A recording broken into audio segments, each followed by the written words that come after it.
A torcida única em São Paulo já é quase uma instituição, e sim, ela, entre aspas, em tese, facilita o trabalho da polícia nos arredores do estádio em dias de jogos. Isso é fato. O contingente, o horário de chegada dos policiais, ele é muito mais tranquilo com a questão da torcida única. E o que a gente viu sábado foi, digamos, uma expressão escancarada da falência desse modelo de torcida única de fato. Uma outra questão que eu acho que a gente tem que sempre salientar é que esses episódios em torneios de sub-20, sub-17, em São Paulo, eles são notórios, muito mais do que em outros torneios. E não adianta, na chegar numa fase final da competição, que provavelmente reúne os grandes de São Paulo, e cobrar ingresso, porque o jogo de sábado foi o mais próximo de um jogo profissional da Copa São Paulo, né? Porque era torcida única, um clássico e cobrança de ingresso para valer, como se fosse um jogo profissional. E os caras não conseguiram fazer uma mínima, digamos, organização. Num campo Barueri, que era em tese neutro, a gente vai chegar depois a falar na final da Copinha no Allianz, na questão de não termos mais o Pacaembu, que está asfaltado, sério, e sem tobogã, é o que nós temos hoje. Então não tinham onde fazer o jogo, faz em Barueri e parece que vai ser simples, que não vai ter tanta gente, cobra ingresso para ir menos gente, porque a cobrança de ingresso é para ir menos gente, é para facilitar o negócio. E de fato não é uma garantia de sucesso nesse sistema.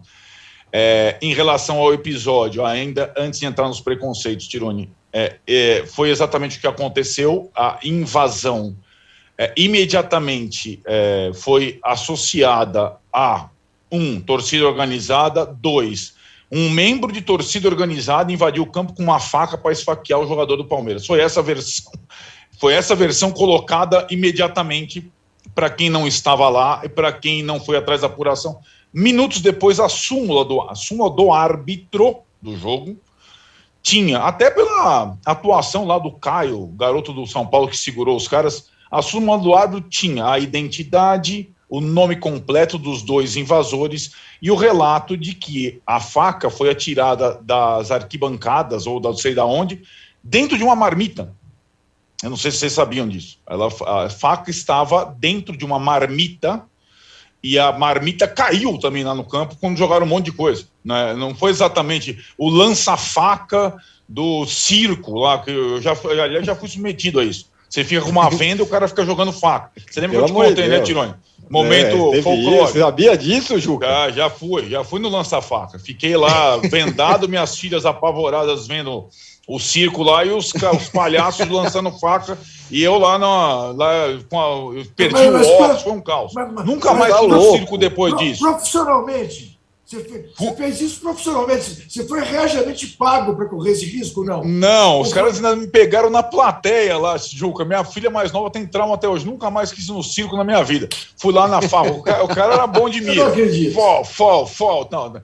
Então não foi o lança-faca, a faca entrou dentro de uma marmita, revistar dentro de uma marmita, em tese é até mais fácil, né? Não é que a faca estava dentro da meia do sujeito, a faca entrou no estádio, provavelmente foi essa apuração até agora das autoridades, dentro de uma marmita, e foi atirada no campo.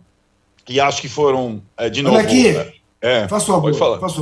Pode falar. Passarei a chamá-lo de Álvaro, não mais de Arnaldo. Álvaro?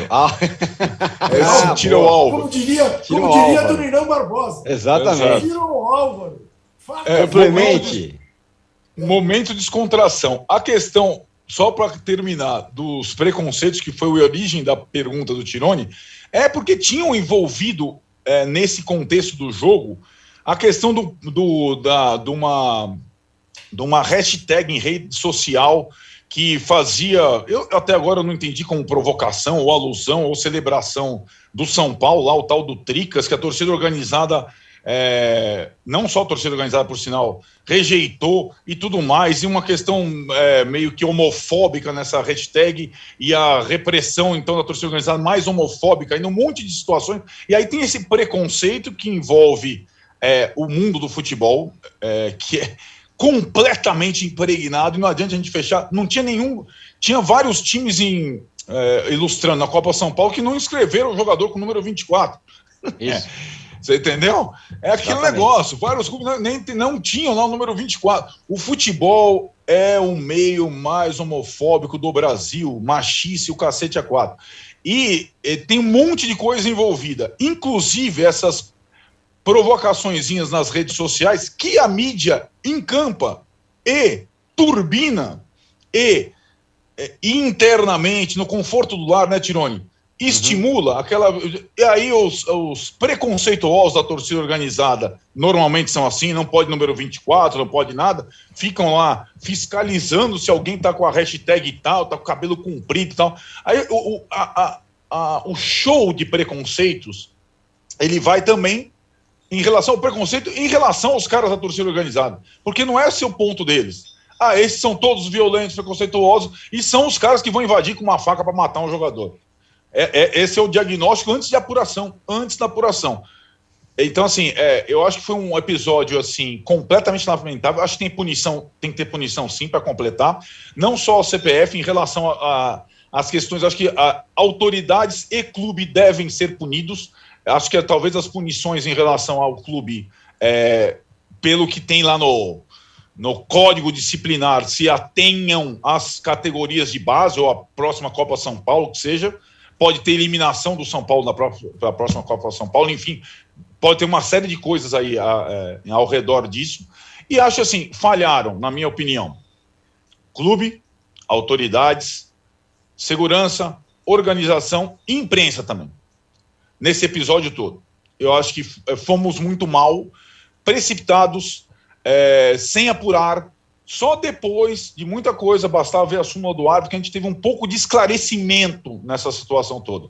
E nesse mundo de falhas, o preconceito está todo enrustido. Não o preconceito, os preconceitos, no plural, contra, em relação à questão da homofobia, em relação à questão de torcida organizada, em relação a questões sociais, em relação a todos os movimentos sociais. Tem muita coisa nesse baralho todo, e não é só esse episódiozinho que parece ilustrar mais um sábado de futebol em São Paulo.